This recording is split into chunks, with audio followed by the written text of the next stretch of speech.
can we now smoothly transition to adulthood? You know, there's a lot of answers. I want to share with you something very familiar.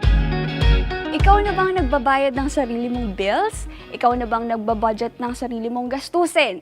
Are you living on your own away from your family? Ikaw na bang nag-aasikaso sa sarili mo, nag-aasikaso ng pagkain mo, at nagmamanage ng sarili mong schedule? Yes, I know it's so overwhelming. But the good news is, hindi ka nag-iisa. Pero paano nga ba natin haharapin ang ating growing responsibilities as we enter into adulthood? Tanungin natin ng kuya ng Crossroads, ang Young Adults Group ng New Life, Alabang.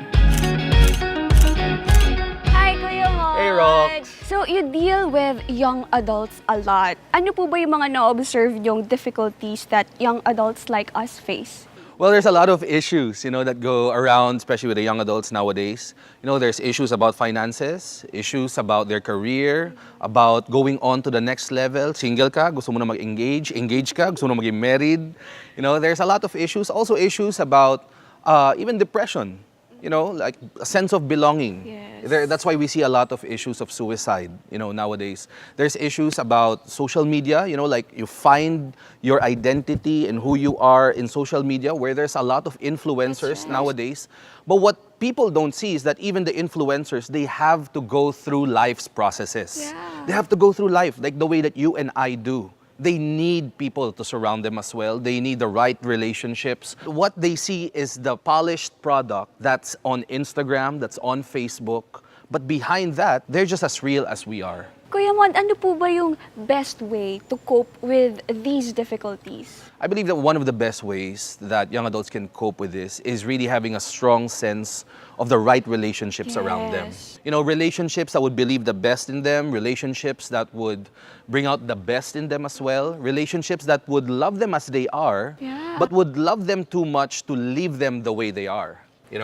These relationships are very vital because, as we say, nobody goes through life alone. We all do life together, and together we are stronger and we are better together. All right. How can we now smoothly transition to adulthood? Ano po ba yung mga dapat namin gawin? There's a lot of answers. I want to share with you something very familiar, especially with us Pinoys. Okay. And that's unli rice. Unli rice. Okay, unli rice, all right?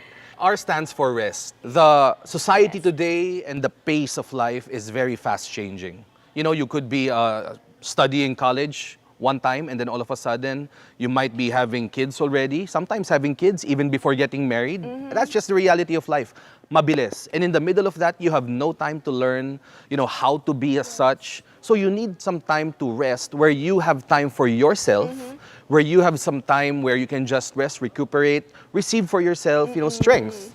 That you're never drawn away or drawn into the waves of life. I is for identity. Okay. You see, no matter what happens, who you are remains constant. And I want to let you know today, you're watching this, I is that identity, you are God's beloved. More than anything, if there's one takeaway that you can take home today, is that I want you to remember that you are loved by God. The love of God for you is not dependent on what you do for Him. He just loves you. He gave His Son for you. C is for community. It's so important for every one of us, not just young adults, youth, seniors, kids, to have a community that they can call their own. Community where they can get hooked up, where when they go through life, people surround them, add strength to them, add value to them, and to tell them, that they're not alone in having to face this. We stand shoulder to shoulder with each other. That's community. I love that. Diba?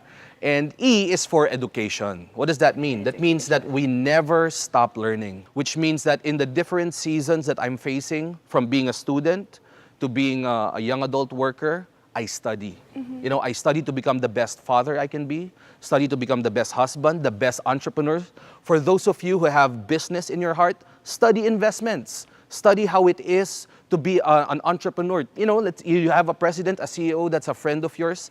Take them out. Invest in coffee.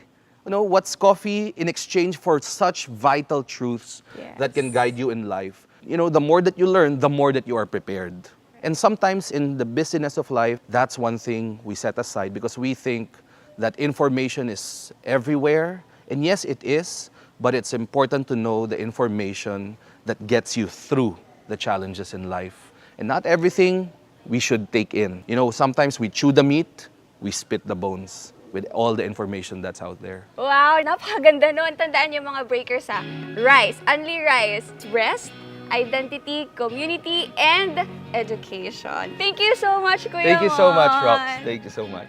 We're becoming adults, breakers, at hindi ka nag-iisa. So if you have questions about it or about life in general, just comment below. Pwede nyo rin kaming makausap through the numbers on the screen. Also, don't forget to connect with us sa aming Facebook and Instagram account. And syempre, subscribe to our YouTube channel at sabay-sabay tayong mag-transition sa adulthood.